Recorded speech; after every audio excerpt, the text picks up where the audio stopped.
Não tenho medo da morte, mas medo de morrer, sim. A morte é depois de mim. Mas quem vai morrer sou eu, o derradeiro ato meu. E eu terei de estar presente, assim como um presidente dando a posse a um sucessor. Terei que morrer vivendo, sabendo que já me vou.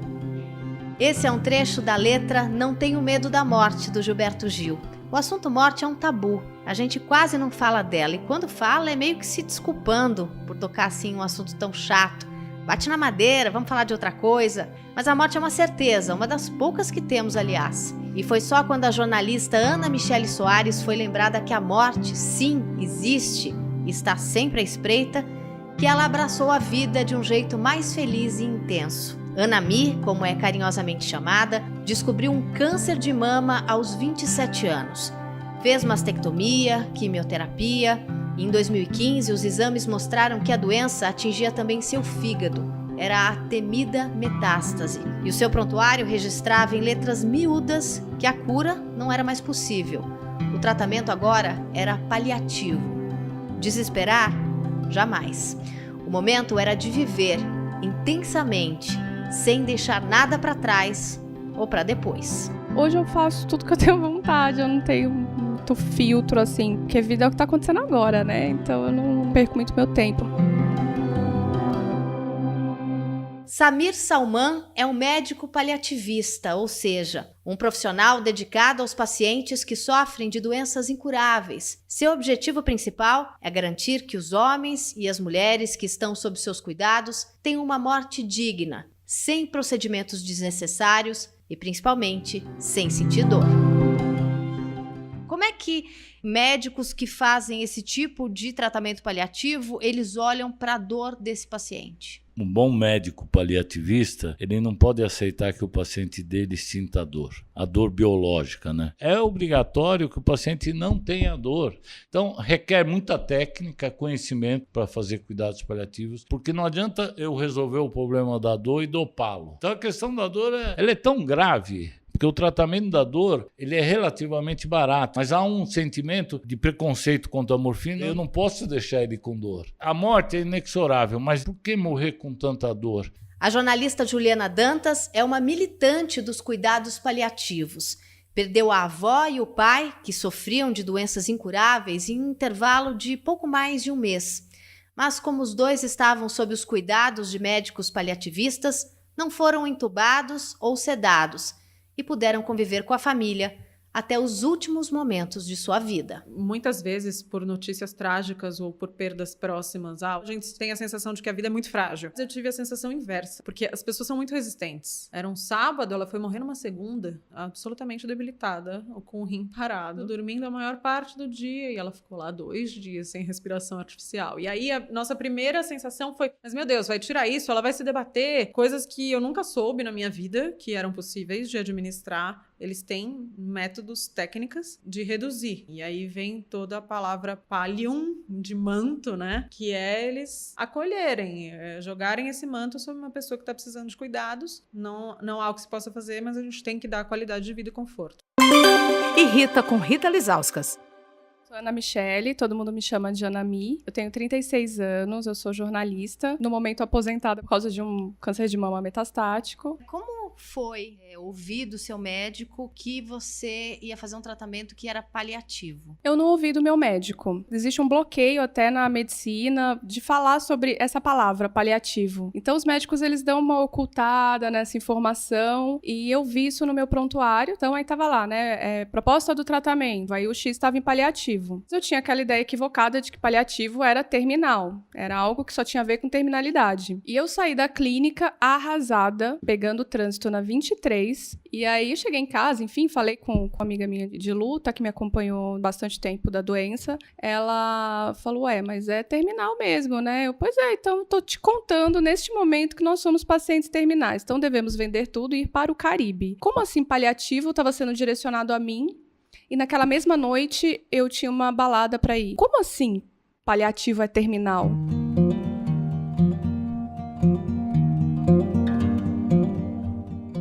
A as coisas estão mudando um pouco, porque como a gente começou a falar mais de cuidados paliativos, as pessoas estão perdendo um pouquinho mais esse bloqueio de entender que cuidados paliativos não é sobre morrer, é sobre as escolhas que você vai fazer ao longo da sua vida, do seu tratamento, até chegar à terminalidade que vai acontecer para todo mundo. A gente ainda tem um privilégio, e é horrível falar isso, mas é um privilégio sim. A gente não tá morrendo de susto, a gente tá morrendo, né, devagar, lentamente, e tendo consciência do que tá acontecendo. Então a gente pode fazer escolhas. O que eu quero da minha vida? Como eu quero curtir esta minha finitude? De repente eu não me preocupo mais tanto com o tempo, mas eu me preocupo com quanta vida pode ter nesse tempo. E então quando a gente começa a entender que o princípio desse cuidado paliativo é esse, é você entender o que você tem, tudo o que você pode fazer, todas as coisas legais que você pode se cercar para melhorar esse seu tratamento, para melhorar essa sua vida. Esse seu entendimento foi imediato?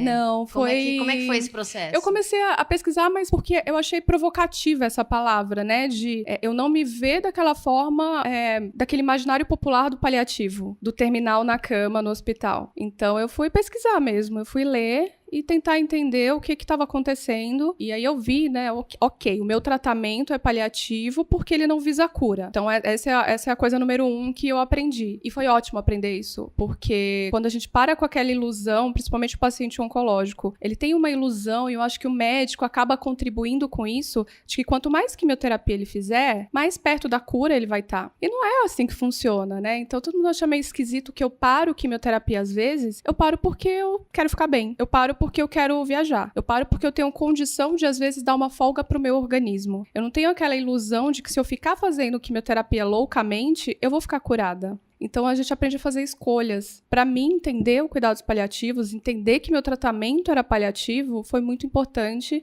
E, de repente, eu estou bem até hoje por causa disso.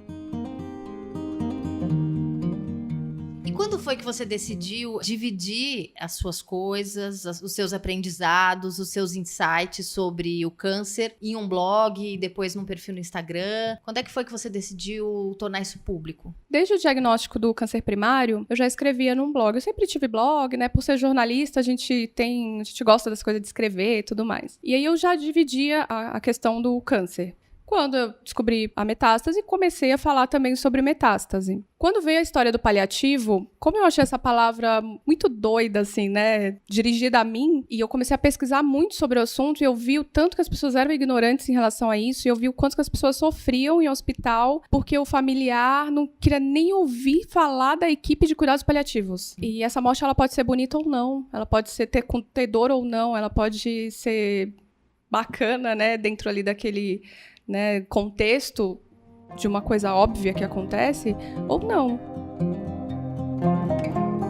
Então tinha muito familiar que ele se apega ali, não, vamos entubar, vamos fazer não sei o quê. Faz todo tipo de perfumaria médica, assim, que não vai levar a pessoa a lugar nenhum, só vai causar sofrimento. E aí então você quis conversar sobre paliativos. É estranho, né? Essa menina esquisita que fala sobre morte, ela não quer falar sobre cura. E não eu não sou esquisita, eu não sou mórbida, eu sou absolutamente apaixonada pela minha vida. E é por isso que eu falo sobre isso. Porque eu não permito um sofrimento, eu não me permito perder meu tempo. Ele é muito precioso. E esse meu tempo, pra ele ser bem curtido, eu preciso estar bem. E pra eu estar bem, eu preciso me cercar das melhores coisas. Então eu não nego os cuidados paliativos. Então você e a Renata, Lujan, isso. Vocês dividiam esse perfil no Instagram. Isso, porque quando a gente estava pensando no nome do Instagram, a gente queria uma provocação mesmo, porque... Para mostrar do que se tratava, do que se tratava, porque ninguém falava, ninguém se via, nenhum paciente se via dessa forma. E a gente, às vezes, encontrava pacientes e conversava com pacientes e eles tinham essa questão de falar assim, não, eu tô fazendo químio porque daqui a pouco eu vou estar curada, assim. E aí, não, eu não vou no aniversário de não sei quem, eu deixei de ir porque eu vou estar fazendo químio. Eu falei, não, minha querida, vai pro aniversário, pede uma folga da sua químio, dá uma pausa, conversa com o seu médico. A sua vida é o mais importante, sabe?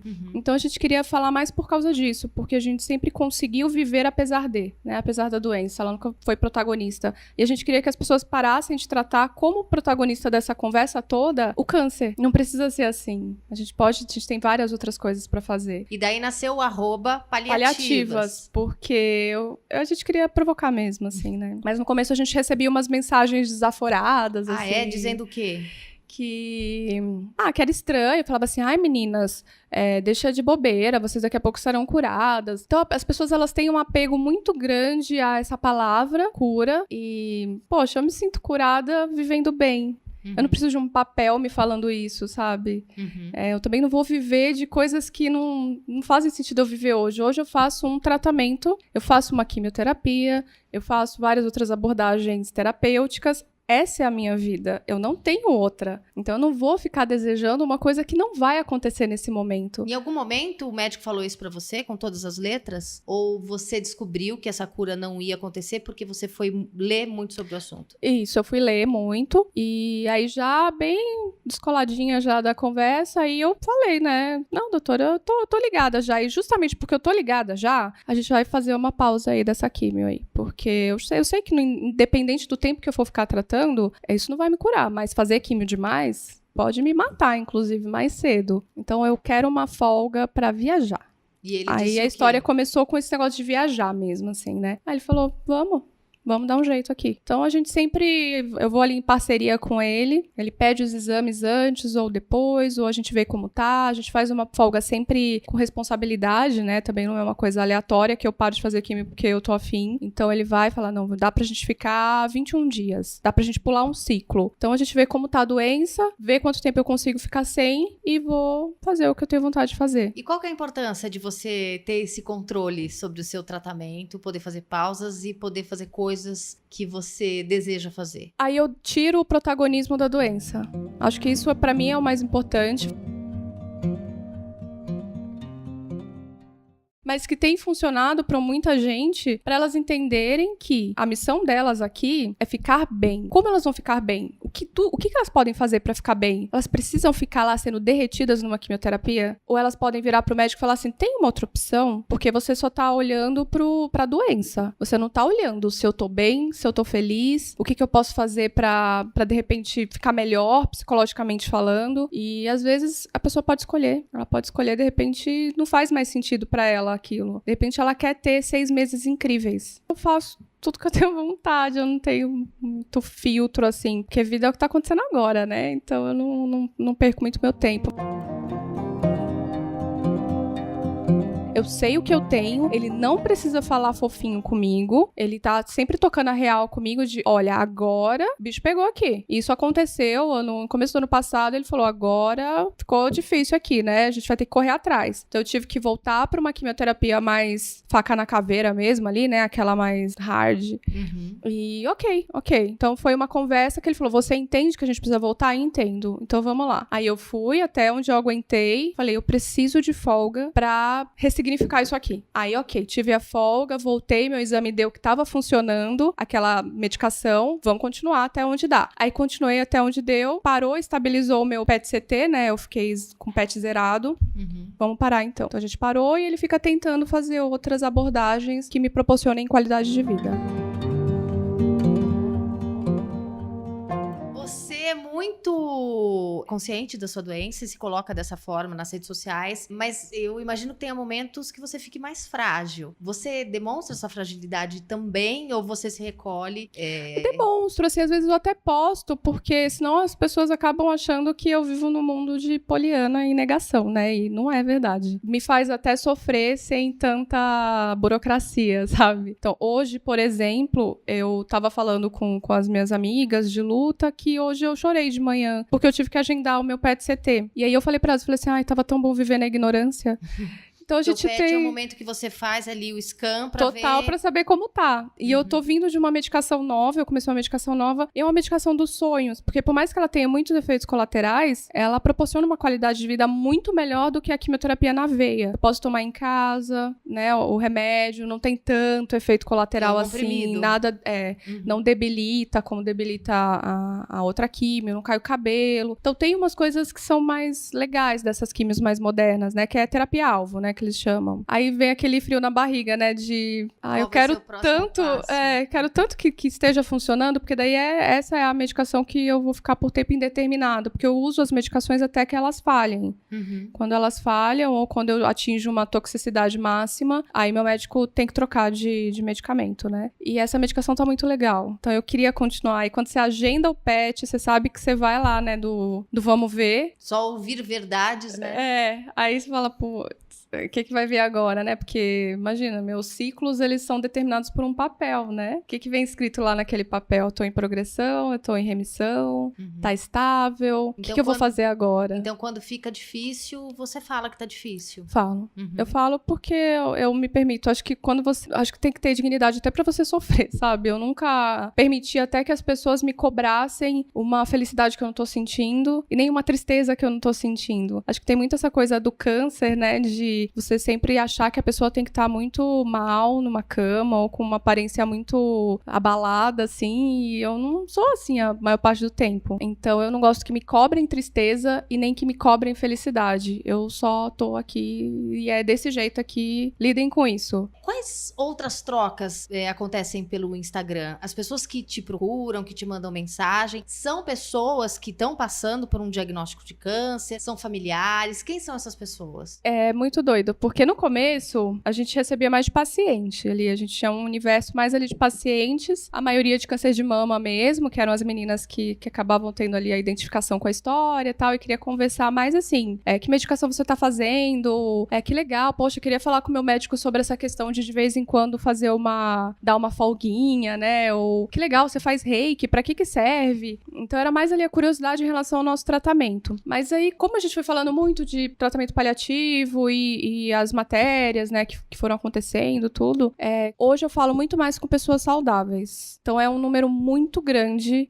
A gente tem, né, agora, eu tenho um fluxo muito grande de mensagem, de centenas, assim, por semana, que é muito difícil de administrar, mas a maioria é gente saudável. Que quer saber o quê? As pessoas, elas têm sofrimentos muito profundos que não tem a ver com doença. E aí, nessas horas, é que eu vejo o quanto eu sou curada, sabe? E são pessoas que eu gosto muito de dar colo, porque esse sofrimento, ele é muito difícil de ser administrado, assim. Gente que tem depressão, ou tem gente que fala assim, o maior sonho da minha vida é poder doar os meus órgãos pra você, porque você saberia o que fazer com a vida, eu não sei o que fazer. Nossa, isso é muito forte. É muito forte. E a gente recebe muito. Outro dia uma moça postou até no aberto lá falando ela falou assim, hoje eu já tinha decidido que eu ia acabar com a minha vida. E aí eu acabei vendo o post do Padre Fábio, né, que aí ele linkou a gente numa postagem dele. E aí vim parar aqui, aí ela ficou a madrugada inteira lendo o post nosso. E eu vi que tinha um monte de curtida da mesma pessoa, assim, né? E aí eu vi que tinha uma mensagem. Aí ela falou isso, que ela desistiu, né, de tirar a própria vida, porque ela falou assim, caramba, eu sou saudável, o que eu tô fazendo? Eu consigo lutar. Os problemas que eu tenho, que ela falava lá que era dívida, que é tudo muito relacionado a dinheiro e tal, esse era o sofrimento dela. Ela falou assim, eu vou ter força, eu vou conseguir resolver. Então, às vezes eu acho que tem sofrimentos que a gente precisa saber o porquê daquilo que tá acontecendo. E as pessoas precisam pedir ajuda. Então, eu gosto de ser essa ajuda, nem que seja pra falar. Eu não sei o que te falar, mas eu acho que de repente você precisa conversar com alguém que possa te falar algo que eu não posso te falar. O que eu posso te dizer é que a vida é pra ser legal. Se não tá sendo, procura ajuda, porque precisa ser.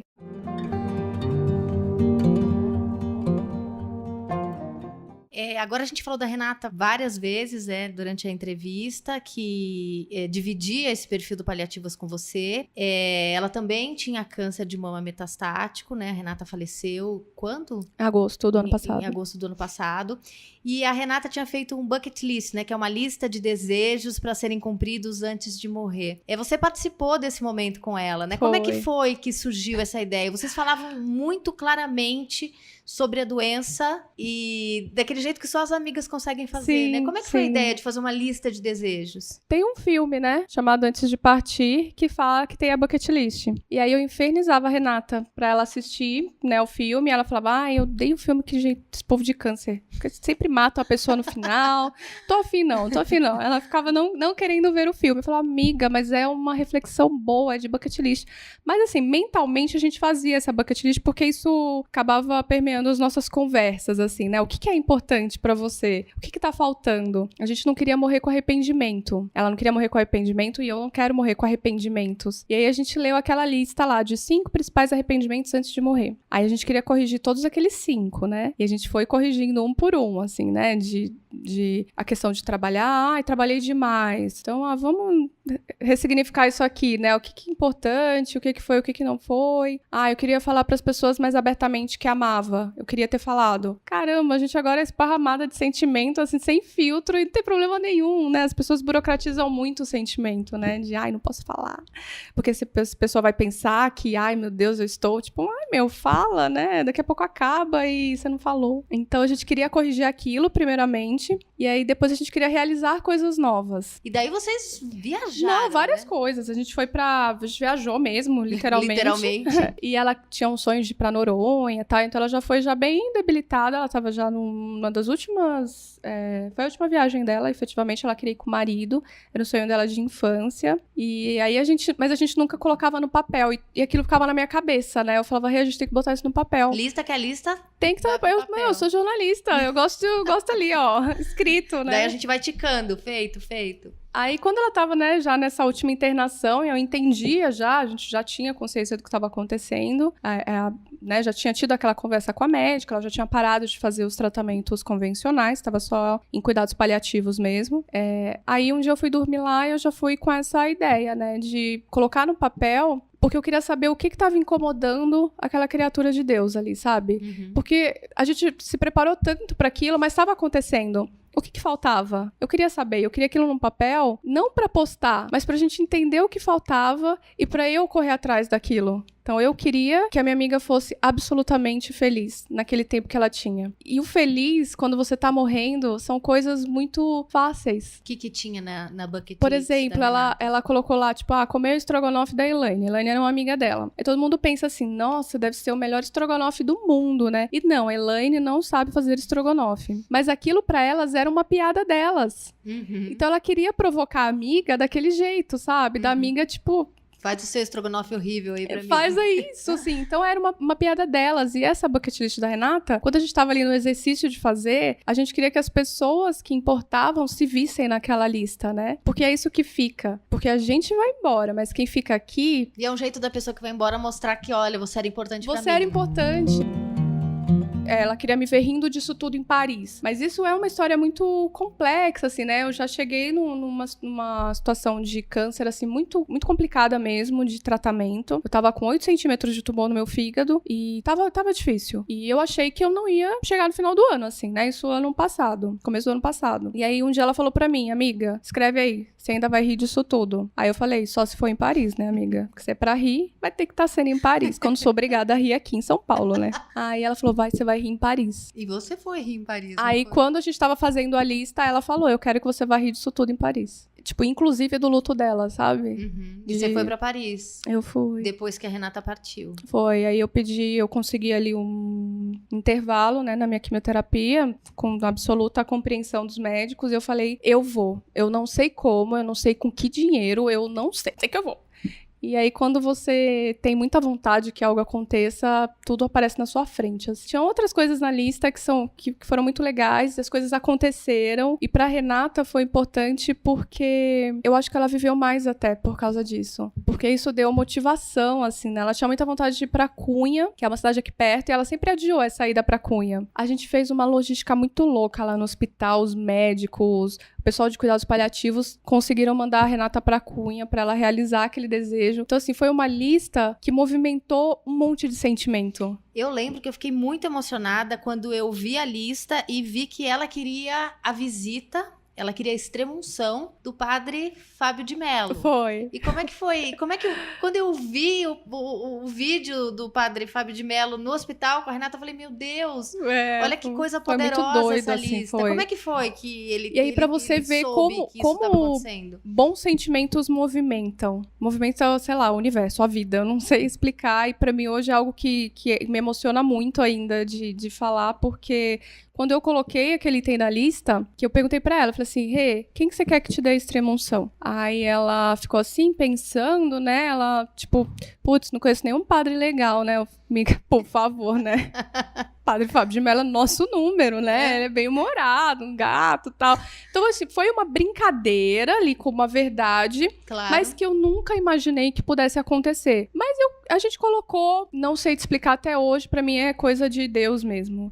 Eu coloquei pra também não ficar uma lista tão séria, né? Tão só a ver com a família dela e tal.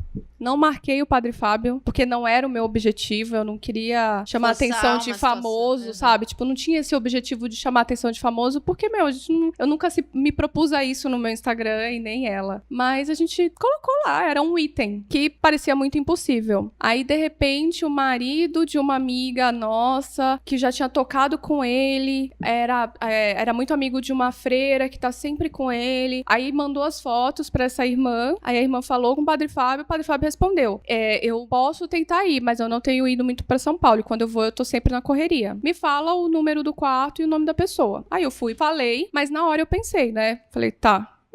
Melhor esquecer o assunto. Nem falei pra Renata, porque eu falei, não vou criar essa expectativa nela, nem na família. Vou guardar isso aqui pra mim e vamos ver o que acontece, né? Mas não, assim, honestamente, eu até escrevi isso pra ele, eu falei, eu não imaginava que fosse acontecer. E da minha boca saiu a seguinte frase, se ele for mesmo, eu recupero a minha fé na humanidade. Porque eu acho que a ideia que a gente tem ali, né, equivocada até de famosos ou alguma coisa assim, é que, não sei, parece que eles são sempre um fake, assim, né? E eu nunca tinha olhado pra ele como um padre mesmo, porque eu não acompanhava profundamente ali a história dele, de ler, né? Eu sabia porque era, né? Eu acho que eu era mais encantada pela parte de bom humor dele, que eu achava provocativo, né? Um padre ter tão bom humor, assim, né?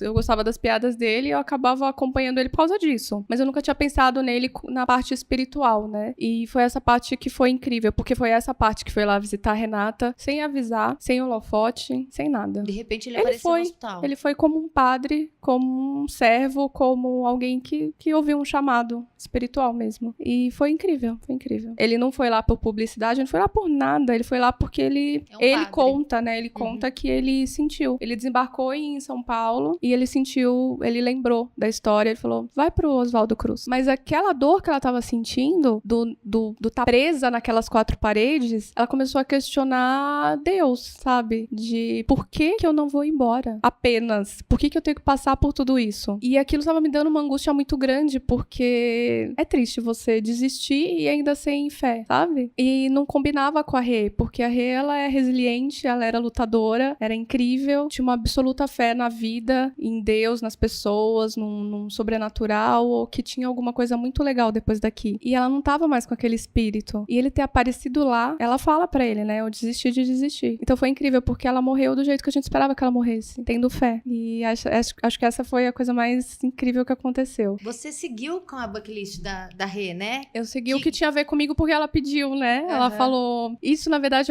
foi uma generosidade dela, porque a gente viveu 3 anos muito intensos de amizade. Talvez pessoas que vivam 80 anos não vivam a profundidade de amizade que a gente acabou vivendo, né? Eu tava lá quando ela foi sedada. Então a gente se acompanhou mesmo, a gente tava juntas. E a gente ficou irmã de alma. E ela tinha medo que ela morrendo ficasse mais difícil pra mim. Então ela falou pra mim, ela falou assim, você vai fazer as coisas da lista que tem a ver com você. Porque ela sabia que isso ia me dar motivação. Porque isso pra mim é sentimento, né? É não deixar que a memória dela morra na cabeça das pessoas. Eu não quero que ela seja esquecida. Então essa foi a minha forma de... Ela sabia que ia ser assim, porque ela me conhecia. E pra mim tem sido muito divertido realizar os itens da bucket list da Renata.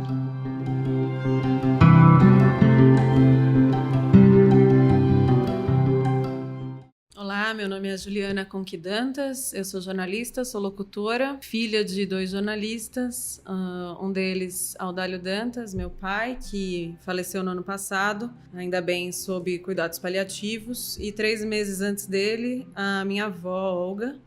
Também tivemos o privilégio de acompanhá-la até o último dia de vida nos cuidados paliativos.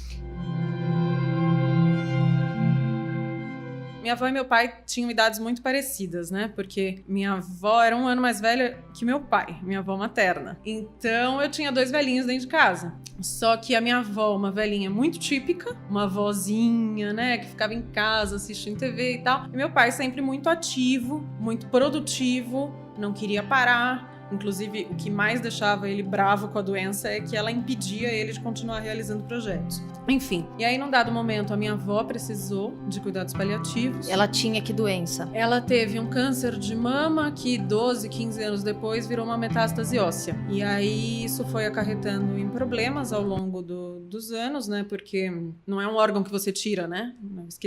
O esqueleto dela estava tomado, então ela tinha dores e tal. Então, a partir do momento que você fala, ok, não tenho o que fazer, mas não tenho o que fazer e você devolve a pessoa para casa com dor, com sintoma, com náusea, com... E aí? E aí é que entram os cuidados paliativos. E já sabia que não há nada a ser feito, era uma coisa que vocês não aceitavam, né? Porque não há nada a ser feito significa o quê? Que a pessoa vai ficar com dor, né? Eu acho que a gente é muito treinado a pensar na cura como única possibilidade. E às vezes não tem cura e isso não é exatamente ruim. Nem o fim imediato. Nem o fim imediato. Então, o que a gente pode fazer para que essa pessoa não tenha sintomas, para que ela tenha qualidade de vida? Porque você não sabe se ela vai ficar 15 dias, 2 anos, 15 anos, às vezes, não foi o caso deles, mas... ou se ela vai morrer atropelada. Então, assim, a gente tem que estar preparado para conseguir discutir esse tipo de coisa e estar preparado para aceitar os cuidados paliativos. Então, a minha avó justamente frequentava o Hospital dos Servidores Estadual, era o hospital que ela usava em geral, e a doutora Gorete Maciel, que é sensacional, uma das melhores pessoas do mundo, sem dúvida, briga constantemente pela ala de cuidados paliativos dela lá, né? Todos esses médicos batalham muito para manter a crença e os leitos que eles têm, onde quer que eles tenham. Porque o médico nem sempre está pronto para não curar ou não intervir. E eles recuam e eles olham de maneira global. Eles falam, olha, quando a minha avó estava realmente morrendo, nas 2 últimas semanas de vida dela, que ela estava internada no Hospital Premier, a gente foi percebendo como a sintonia é fina, porque eles são capazes de entrar num quarto e falar, olha, o hálito deste paciente significa que o fígado X, então talvez ele tenha mais uns 2 dias. É assim, é um negócio a conta gotas. É bizarro, assim. De tão especializado que é. E exige uma percepção que, às vezes, na lógica corrida dos consultórios, médicos que não te olham na cara e tudo isso, que, enfim, quem está ouvindo com certeza já passou ou conhece quem tenha passado. Exige que o médico seja, antes de tudo, humano. E exige que você tenha uma equipe multidisciplinar te atendendo. Então, primeiro que não... Ok, tem um médico que meio que comanda a equipe, mas assim, não é o câncer do quarto 102. Ali é a dona Olga, ali é a dona Maria, ali é o seu José, enfim. Então, aquele paciente, ele não se reduz à doença, ele tem o privilégio de ser visto de maneira global, como alguém que realizou, alguém que criou, alguém que colocou parentes no mundo, alguém que tem crenças religiosas, políticas, enfim. Ele não vira só um velhinho caindo aos pedaços que daqui a pouco vai morrer, como é em muitos lugares. E, sobretudo, optar pelos paliativos envolve você entender a dignidade que você quer dar para essa pessoa, que é um ente querido, um pai, uma mãe, uma avó, enfim. E, às vezes, a gente opta por uma UTI, tubos, sedação, numa situação que é um prolongamento artificial da vida, que não vai levar a lugar nenhum. Mas não é que a gente faça de maldade. A gente acha que está fazendo melhor, só que prolonga e cria sofrimentos para quem está lá e para quem está fora. Então, os paliativos aceitam mais o curso natural da vida quando você não tem muito o que fazer em termos de cura, mas você tem o que fazer em termos de qualidade de vida. Que a sua avó teve acesso a que tipo de tratamento nessas semanas que ela ficou em cuidados paliativos? Ela foi tratando com paliativos no estadual e vinha, foi percebendo quando ainda vale fazer radioterapia, quando não vale mais, quando o remédio é pior do que a doença, tudo isso tem que ser dosado, né? E aí, num determinado momento, ela caiu e quebrou o fêmur dentro de casa, ou quebrou o fêmur e caiu, a gente nunca vai saber, porque justamente era uma metástase óssea. E aí, com 88 anos, ela passou por uma cirurgia no fêmur com anestesia geral. Falei, ok, daqui ela não passa, ela passou. E aí, ela ficou, quando ela teve alta, ela foi direto para o Hospital Premier a título de reabilitação. Ela ficou lá 4 meses, 5 meses, bastante tempo, mas justamente com esse olhar multidisciplinar. Então, fisioterapia, terapeuta ocupacional, fonoaudiólogo. Teve uma vez ela estava lá, a fono entrou para avaliá-la E ela deu o almoço inteiro pra minha avó, pra ver como ela estava deglutindo. Não é que ela passou lá, e aí, ela engasgou ontem? Não? Ah, tá bom. Em vez de eu dar o almoço pra minha avó, eu tava lá pra isso, tava acompanhando ela, a fonoaudióloga ficou o almoço inteiro, o tempo que durou uma velhinha de 90 anos comendo lentamente.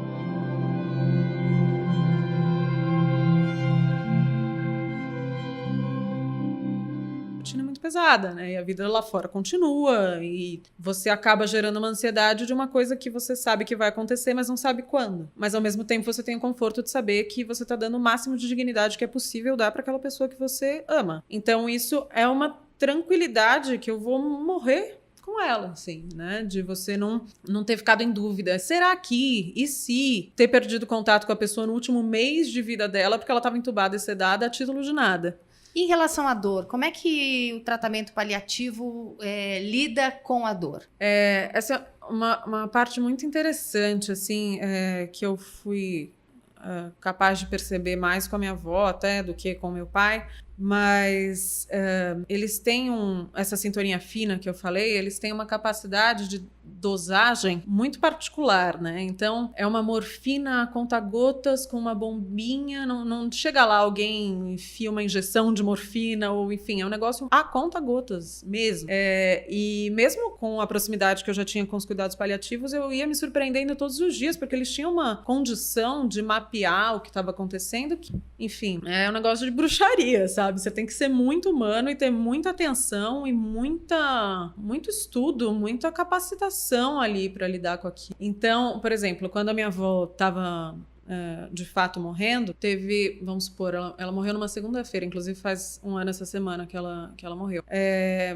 Faltando uns 5 dias para ela morrer, ela parou de fazer xixi, não estava mais fazendo xixi. O que significa? Os rins pararam. O que se faz num tratamento convencional? Vamos enfiar a sonda. E eles olharam e falaram, olha, gente, eu não vejo por que fazer uma intervenção deste calibre numa pessoa que os rins pararam, gente. Ela tem 90 anos, é isso aí, né? Enfim. Mas eles têm muito cuidado, né? E aí cada um, diante da sua própria vivência, vai assimilando e aceitando de um jeito ou de outro, né? E aí, ok, fomos monitorando. Aí tava respirando com dificuldade. O máximo que colocaram nela foi um caninho desses transparentes que só dão a volta assim atrás da orelha. Não tava entubada, não tava sedada, nada. Tava no limite de tirar a dor e não ficar dopada a ponto de sumir do radar. E aí falaram, olha, esse caninho aqui, essa respiração, ela é artificial. É para ela não ter desconforto, mas isso não vai ficar para sempre aí. Então, a gente queria combinar um dia, um horário para tirar, porque a pele do idoso é tão frágil que pode começar a sangrar aqui atrás da orelha dela por conta dessa intervenção. Então, veja o nível de cuidado, né? Enfim. E aí, quando a gente falou que ia tirar a parte mais conservadora, nossa, mas isso não é eutanásia, aquela coisa, enfim. Uhum. Não é, obrigada.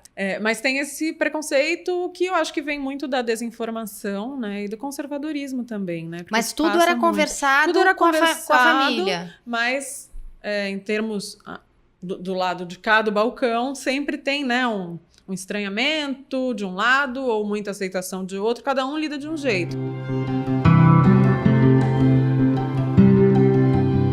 Mais especificamente sobre meu pai, houve de fato uma roda de conversa, né? Sentamos e tal, porque, sobretudo, ele não aceitava. Ele não aceitava o quê? As limitações que a doença impunha. E ele achava que ele podia fazer tudo.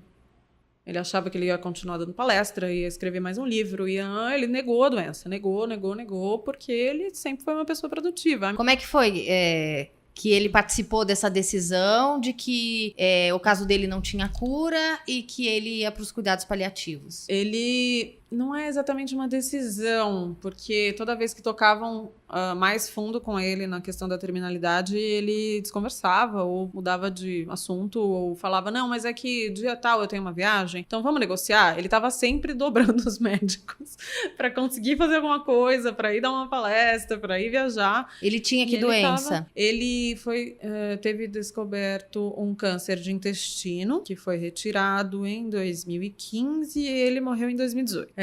De lá pra cá, tiraram do intestino, zerou, só que tinha ramificação no fígado e no pulmão. No meio disso, ele ainda conseguiu ter uma apendicite, porque ok, né? Com 88 anos a gente tá na hora, né? De ter uma apendicite bacana. Quebrou o nariz porque resolveu levantar sozinho achando que podia fazer as coisas, e aí não tinha mais como operar, coisas do gênero, que era, sobretudo, teimoso. Mas enfim, então com ele foi muito difícil, os médicos não conseguiam acessar esse lugar. Assim. Um terapeuta do Premier, que é o Lúcio, que é uma pessoa fantástica, conseguia acessar ele, mas foi bem no fim, quando ele de fato esteve no Hospital Premier e também foi perdendo um pouco da lucidez da decisão, ou enfim, ou da autonomia mesmo, né? Então essa conversa final foi com a família, numa tentativa que a gente fez de levá-lo para casa, que durou menos de 24 horas, porque passou mal em casa e teve que voltar, não tinha o que fazer. Uhum.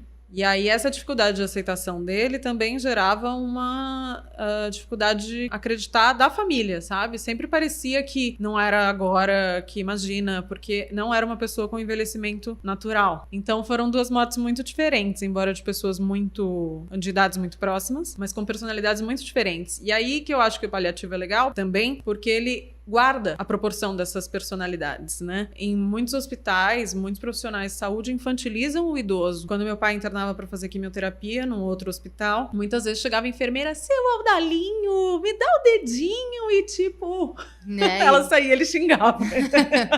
Porque ele não era isso. Uhum. Nenhum idoso mas ele muito menos, né? Sempre foi extremamente ativo e tipo, você não vai me reduzir a isso. E aí, o que eu fui percebendo do processo dele de não aceitação é que ele não queria se sentir carta fora do baralho. Não queria que as pessoas olhassem pra ele como, não dá mais pra chamar o Audálio, porque ele não vai mais dar conta porque ele tá doente. Ele não queria ser essa pessoa.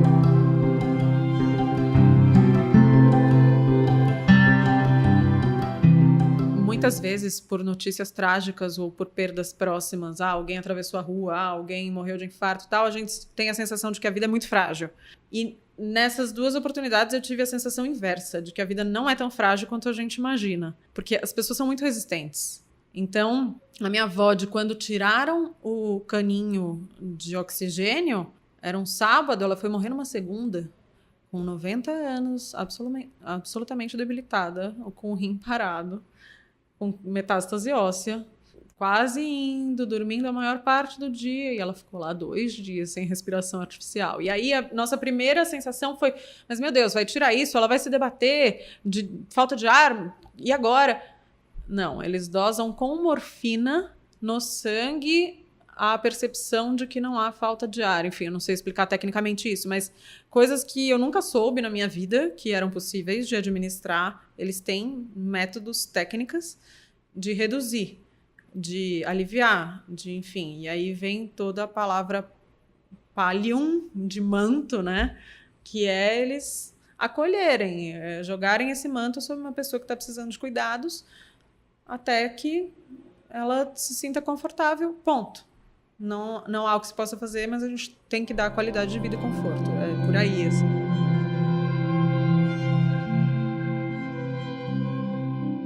Você acha que o seu pai e sua avó morreram sem sofrer? Acho que com o menor sofrimento possível. É isso que me dá tranquilidade. Qualquer outra circunstância teria envolvido mais sofrimento, nosso e deles. E fora que o morrer não é o dia da morte, né? É o processo do morrer. Então, há muito sofrimento, sem dúvida. Mas, diante do que é possível, eu acho que foi a menor dosagem de sofrimento possível.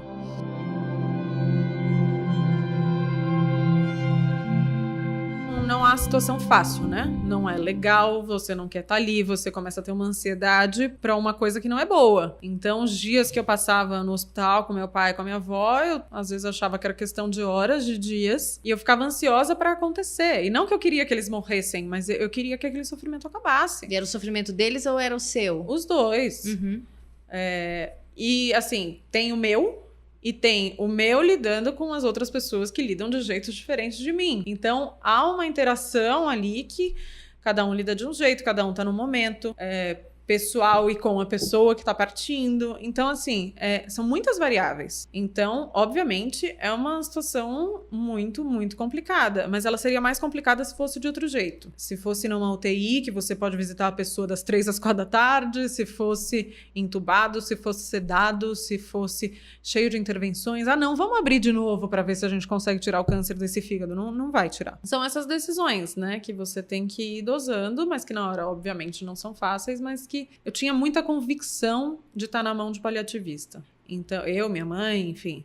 Porque a gente conhecia as pessoas, porque a gente conhecia a filosofia, a gente sempre admirou o jeito que eles lidaram com o ser humano. Então, a gente vai morrer com essa convicção de que a gente estava fazendo o melhor ali. Então, eu brigo muito para que isso seja uma informação mais universal, mais global, de modo que as pessoas saibam que elas têm esse direito, que elas têm essa alternativa. Porque você vê tanta gente sofrendo com paciente na UTI, prolongando uma vida que não necessariamente tem qualidade, né? É uma briga de quantidade e qualidade aí. E eu vejo que não é nem uma questão financeira. Aliás, pelo contrário, muita gente com muito dinheiro paga UTIs de grandes hospitais e fica assim mesmo, e vai sofrendo e vai levando isso na rotina. Enfim, tanto é que tem até um livro que chama Mortais, não vou me recordar o nome do médico agora, mas que o Dr. Samir me indicou, inclusive, para ler para uma pesquisa que eu estou fazendo.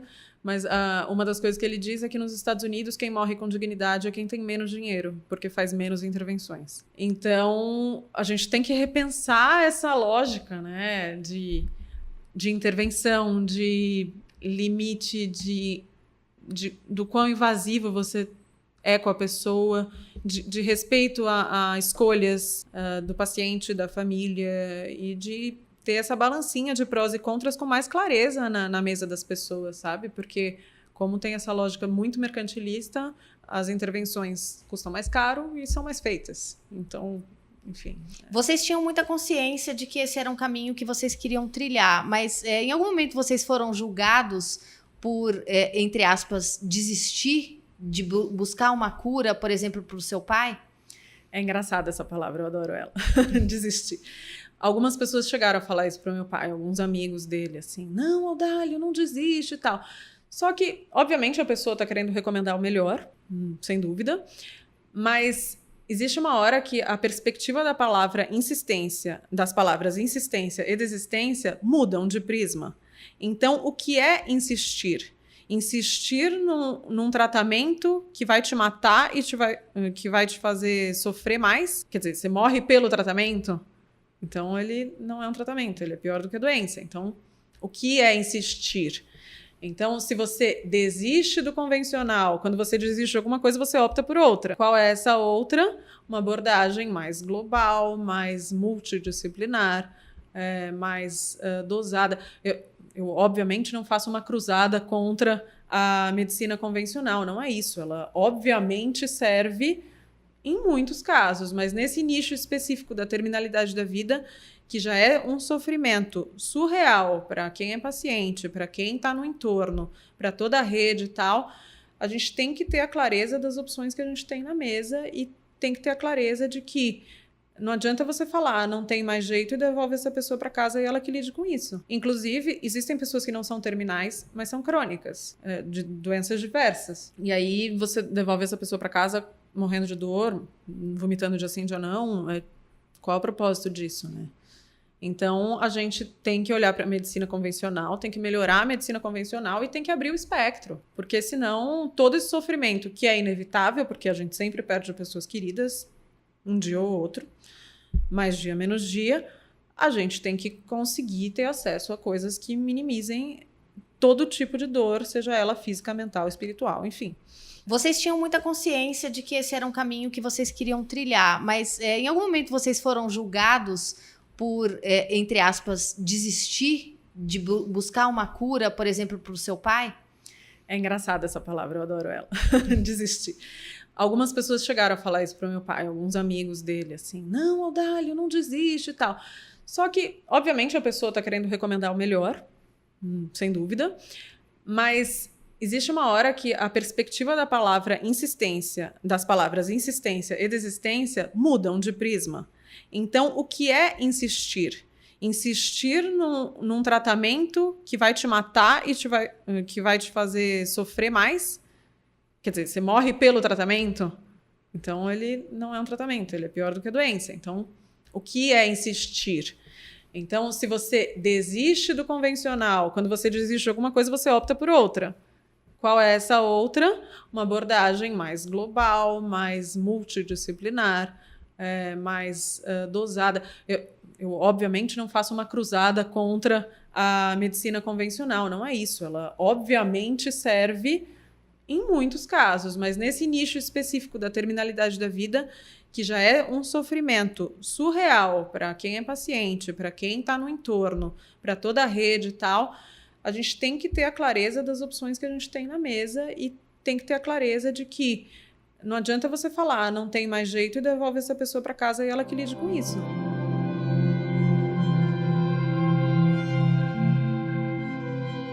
Se você tiver uma abordagem mais horizontal na relação médico-paciente, se você tiver médicos mais humanos que olhem para o paciente e não para a doença, seja na medicina convencional ou na paliativa, tudo começa a mudar aí, né? De o médico não achar que ele fracassou porque ele não curou. Porque às vezes nem é por mal, mas é que há uma busca incessante por isso, por essa cura, por zerar e por isso e por aquilo. Aí, ai, nossa, curei. Aí você olha, o paciente tá largado, destruído, não come, não... Tá bom, obrigada, né? Então, a minha militância, até eu me intitulo assim, porque ela é por informação. E se um dia você ouvir tudo que você tem que ouvir sobre cuidados paliativos e falar, ok, não é minha praia, ok, não é sua praia, é um direito, não é uma obrigação.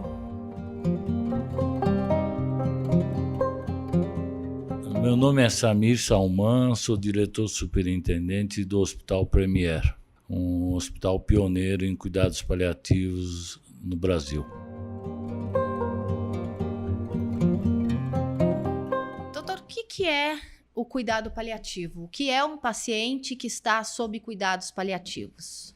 O tratamento dos cuidados paliativos significa uma abordagem multiprofissional para pacientes que tenham alguma doença ameaçadora da vida. Então, é um conjunto de profissionais encarando o ser humano como um ser humano multidimensional, tendo como objetivo em acolhê-lo, ele e seus familiares. O paciente paliativo, doutor, é um paciente terminal? Não necessariamente, né? Porque, a rigor, todos nós somos terminais, né? Porque, se formos observar, a única certeza que temos é a morte. Existe uma certa confusão, porque os cuidados paliativos, na sua origem, começaram junto aos pacientes oncológicos. E, por conta disso, ficou associada essa imagem dos pacientes que estão numa finitude ativa.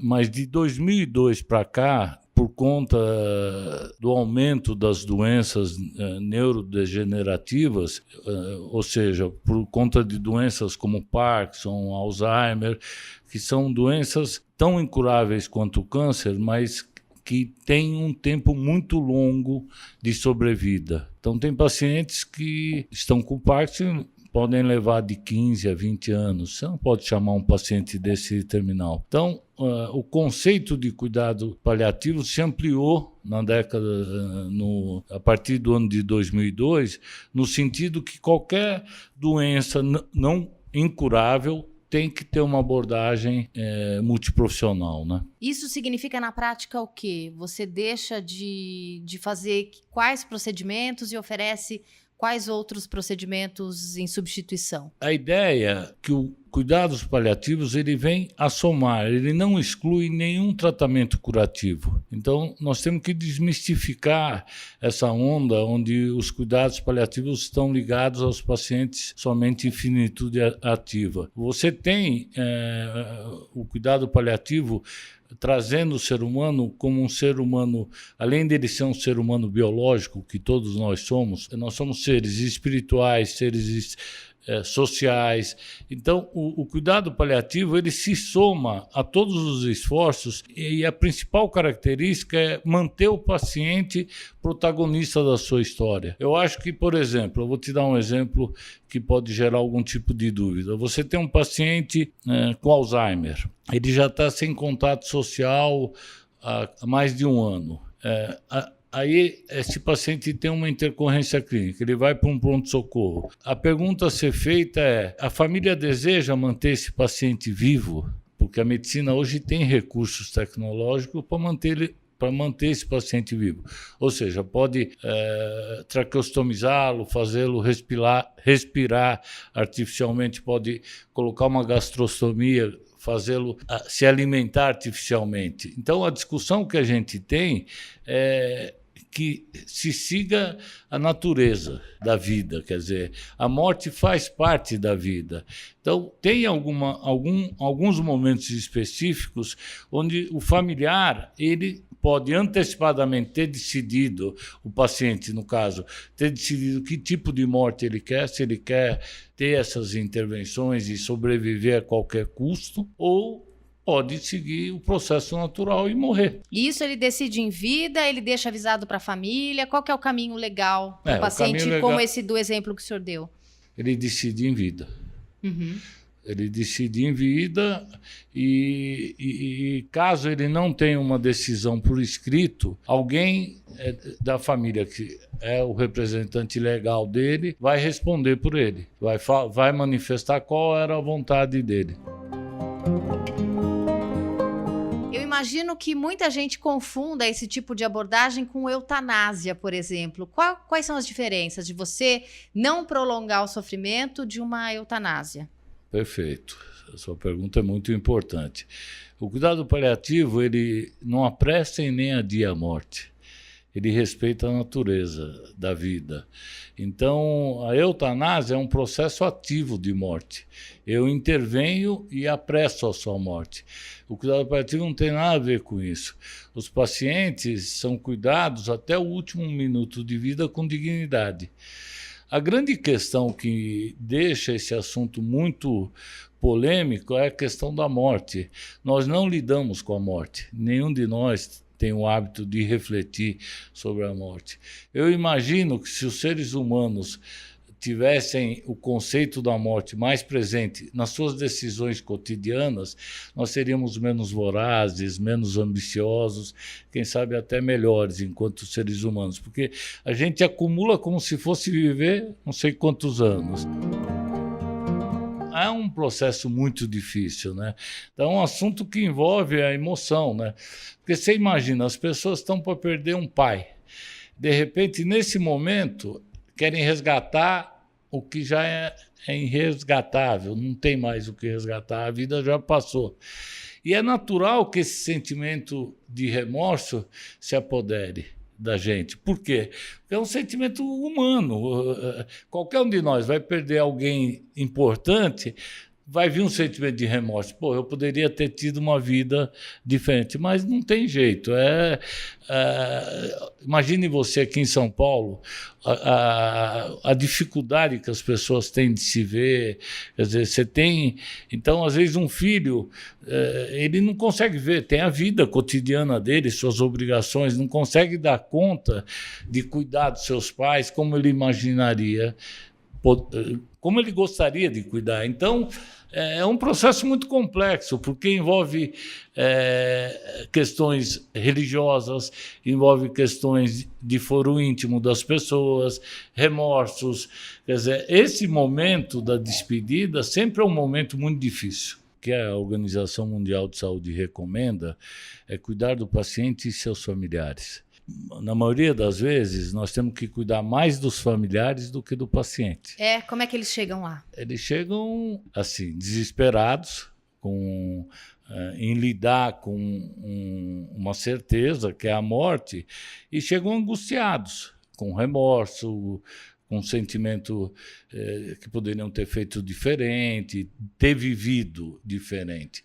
Mas eu acho que quando a equipe entra e começa a trabalhar tanto a família e quando o paciente, quando é possível ainda falar com o paciente, você consegue elaborar uma despedida mais digna. Você consegue... esse é o nosso dia a dia lá, é lidar com esse sentimento de morte e lidar com um sentimento de remorso das pessoas. E qual que é o nosso papel profissional? É acolhê-los no seu tempo.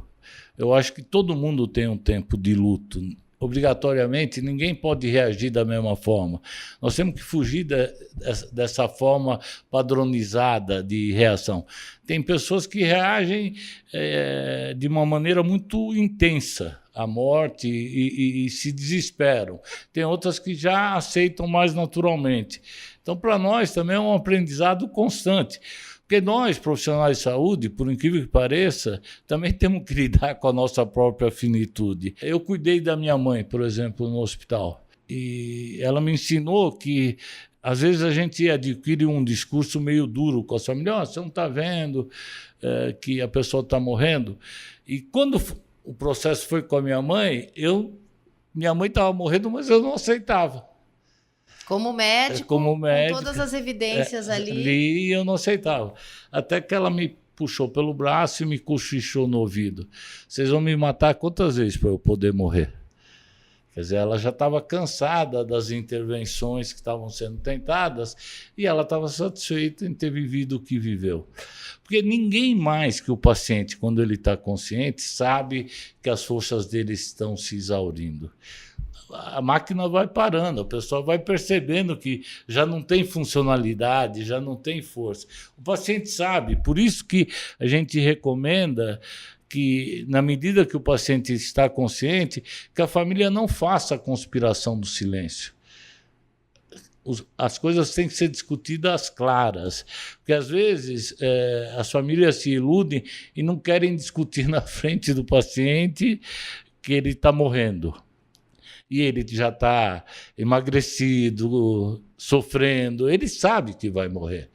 Então, a gente tem que acabar com esse jogo de cena e tentar se despedir com o máximo de dignidade possível, né? Vocês abordam isso de forma clara no hospital, quando isso está acontecendo? Vocês estimulam que essa conversa seja feita através da equipe do hospital? A gente diz que a gente vai até onde a verdade é suportável. Cada paciente é um paciente, cada família é uma família. Nós induzimos, mas não colocamos como prioridade isso. Porque, como eu te expliquei, cada um tem um processo. Tem famílias que perdem o ente e continuam na negação. E nós temos que respeitar esse período de negação. Por isso que o importante seria a aplicação do cuidados paliativos no momento do diagnóstico, mesmo que o paciente venha se curar. Eu te dou um exemplo. Qualquer um de nós recebe uma notícia que está com câncer, que num primeiro momento é uma faca sobre sua cabeça. Quer dizer, a pessoa se aflige, quer dizer, aí vai para um tratamento, aí cura ou não cura. Mesmo os que curam precisavam de um suporte psicológico, espiritual, para trabalhar esse processo, né? Agora, para nós, nós temos que nos inserir, olha que coisa difícil, num conjunto de valores da família, quer dizer, processos diferentes. Então, é muito difícil, requer muita habilidade de quem está lidando e ter essa delicadeza e ter sabedoria de saber como abordar as famílias, né? Porque, às vezes, o silêncio fala mais do que qualquer palavra. Você está presente sem querer doutrinar ou querer que o processo seja assim ou assado. É respeitar a dor da pessoa de uma maneira que ela saiba que você está presente lá para ajudá-la.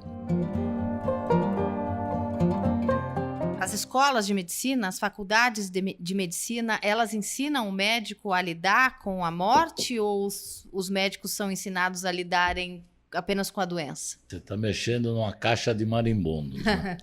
Porque agora, de alguns anos para cá, o cuidados paliativos começou a fazer parte da grade curricular de muito poucas faculdades, mas começou a fazer. Na verdade, a medicina ela trabalha com a perspectiva de salvar, né? E o ideário que cerca essa profissão é de salvar vidas, né? E é um contrassenso, porque lidar com a morte também faz parte da nossa profissão. É que isso, até pouco tempo atrás, não era ensinado. Agora passou em algumas faculdades, eu não sei te enumerar, mas algumas já, acho que uns 10% das faculdades de medicina, já estão ensinando os alunos a refletir sobre isso, a aceitar isso e não considerar isso uma derrota. Porque nós estamos falando de determinismo da natureza, quer dizer, a única certeza que todos nós temos é que morreremos. Aí entram vários paradigmas dessa sociedade atual, que a sociedade que não envelhece, a sociedade da juventude eterna, quer dizer, aí entra em mitos que a gente percebe que no dia a dia a falta de reflexão sobre o assunto morte é que gera os traumas. Então, fazer com que você não entenda e não aceite a morte é muito sofrido. E um médico que está preparado, então, né, pelo currículo da faculdade, um médico que venha a estar preparado para lidar com a morte, significa que é um médico que vai atuar de que forma com esse doente? O que vai mudar quando o médico encara que muitas vezes não é possível curar esse paciente? A primeira coisa que ele aprende é ouvir o paciente, quando possível. Ouvir as vontades dos pacientes. E de repente, a situação mais importante para aquele paciente não é nem a cura, é a resolução de algum conflito com algum filho, com alguma filha, com alguma mulher, enfim. Ter essa percepção de escutar. Um grande professor de cuidados paliativos, que foi pioneiro no Brasil, o professor Marco Túlio Assis Figueiredo, ele nos recomendava escutar.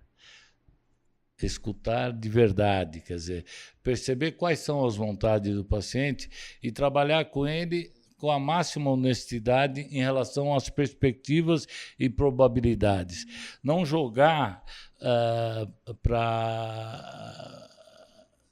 para frente, quer dizer, jogar em falsas esperanças. É muito duro para o médico chegar para o paciente e dizer para ele assim, olha, eu acho adequado que você tente resolver o máximo de conflitos que você tenha, porque o seu tempo está terminando. Esse é um momento muito duro, não é um momento fácil. E não sei como, não há uma fórmula para se dizer isso. Isso é construído na medida que eu estou atendendo o paciente, cuidando dele e estabelecendo uma empatia, estabelecendo uma relação de confiança para poder dizer essas coisas. Porque nós não podemos pegar protocolos, porque a medicina hoje é toda pautada por protocolo. Eu recebo um paciente em finitude ativa e vou chegar lá, olha, você está morrendo, você tem que fazer isso, tem que fazer aquilo. Não. De repente, essa aproximação ela se dá com o dia a dia, com a minha atuação profissional, criando vínculo de confiança com essa família e com esse paciente. Isso se estabelece, porque o paciente sente quando você genuinamente está interessado em cuidar. Ele percebe. Aliás, o paciente percebe tudo, porque ele tem tempo para isso. Ele percebe que está morrendo, ele percebe que estão cochichando sobre ele, ele percebe absolutamente tudo. É um engano imaginar que a gente pode conspirar contra esse paciente, no sentido assim, não fala na frente dele, como se um adulto não fosse capaz de entender que ele já não consegue andar, que ele não consegue se movimentar. Doutor, em relação à dor, né? Muitas vezes os pacientes que não têm o privilégio de serem cuidados dessa forma, com cuidados paliativos, ouvem que não há mais nada a ser feito, né? Entre aspas, e muitas vezes sentem dor. Muitas vezes vão sofrer durante muito tempo até que a morte chegue. Como é que médicos que fazem esse tipo de tratamento paliativo, eles olham para a dor desse paciente? Você está colocando uma questão importantíssima também. Eu acho que o bom médico paliativista, ele não pode aceitar que o paciente dele sinta a dor biológica, né? Aí entra um conceito que a fundadora dos cuidados paliativos no mundo, a Cicely Saunders, trouxe, que ela chama de dor total, que são dores que não estão vinculadas à dor biológica, não é uma dor física. Você olha, por exemplo, você está morrendo e você está se despedindo do teu filho. Quer dizer, você tem uma dor de angústia. Então, a dor ela tem um espectro muito amplo. Agora, sobre a dor biológica, é obrigatório que o paciente não tenha dor. A gente tem um preconceito muito errado em relação ao uso de opioides, ou seja, de morfina, no caso do tratamento da dor, né? Então, requer muita técnica, conhecimento para fazer cuidados paliativos, para que você cuide da dor sem dopar o paciente, que possibilite ele ainda... Porque não adianta eu resolver o problema da dor e dopá-lo, de maneira que ele fica sedado. Não, eu tenho que trabalhar de algum jeito que eu minimize a dor dele, estanque a dor dele, de maneira que ele possa ter contato ainda e se despeça da sua família. Então, a questão da dor ela é tão grave que uma pesquisa que a The Economist fez em 2010, depois surgiram outras, mas eu me lembro dessa de 2010, o Brasil, de 40 países pesquisados, ficou em 38º como país de pior qualidade de morte. Então, os brasileiros só ficaram na frente de Uganda e Índia em relação à qualidade de morte. Isso é um absurdo, porque o tratamento da dor ele é relativamente barato, ele requer técnica, porque o opioide é barato. Mas há um sentimento de preconceito contra a morfina, não, porque se for usar morfina, que o paciente ou os familiares vão achar que ele está morrendo, mas ele está morrendo. Quer dizer, eu não posso deixar ele com dor. Então, a situação do Brasil é muito grave nesse sentido, porque a gente poderia cuidar de muitos pacientes que estão nos prontos-socorros públicos, nos serviços públicos, tendo uma atenção e técnica para cuidar, porque é inconcebível hoje que alguém morra com dor. Porque a morte é inexorável, mas esse caminho que a gente vai percorrer depende de como você está sendo tratado. Aí entra uma questão, quer dizer, por que morrer com tanta dor? Você quer ver um sinal clássico de dor? É quando o paciente está com tanta dor, você pode observar isso às vezes nos pronto-socorro, ele fica em posição fetal. Porque ele ninguém está cuidando da dor dele, ele se abandona e se recolhe de um jeito que ele fica na posição fetal. Então, isso é muito triste. Eu fico muito triste enquanto brasileiro, enquanto médico. Eu acho que a gente tem que caminhar mais firmemente, tem que trazer os cuidados paliativos como política pública de atendimento e poder cuidar de uma maneira mais digna dos nossos compatriotas. Doutora, a morte pode ser bonita? Pode ser um momento bom? Não sei, eu acho essa pergunta muito difícil. Não considero a morte um momento bom. Eu trabalho há 14 anos, há 12 anos especificamente com cuidados paliativos, e eu te digo que eu não estou preparado para a morte. A morte é um momento muito triste, é um momento de despedida. A morte é o contrário da vida, quer dizer, é difícil. Agora, a morte pode ser... o processo de morrer pode ser muito mais digno.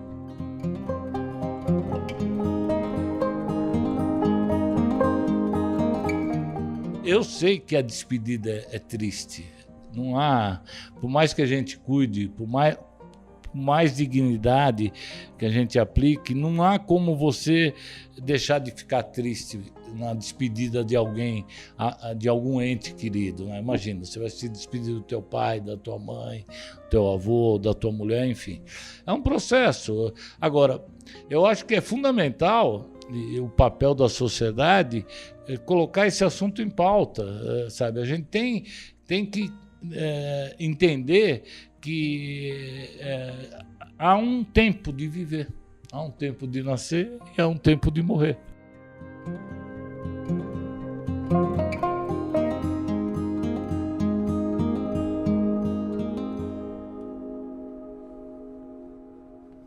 Esse foi o Irrita, que foi sobre a morte, mas também foi, sobretudo, sobre a vida que queremos viver até o momento da nossa morte. Quer falar comigo, mandar sugestões de temas e de entrevistas? Escreva para o Irrita Podcast, irritapodcast@gmail.com. Até a semana que vem.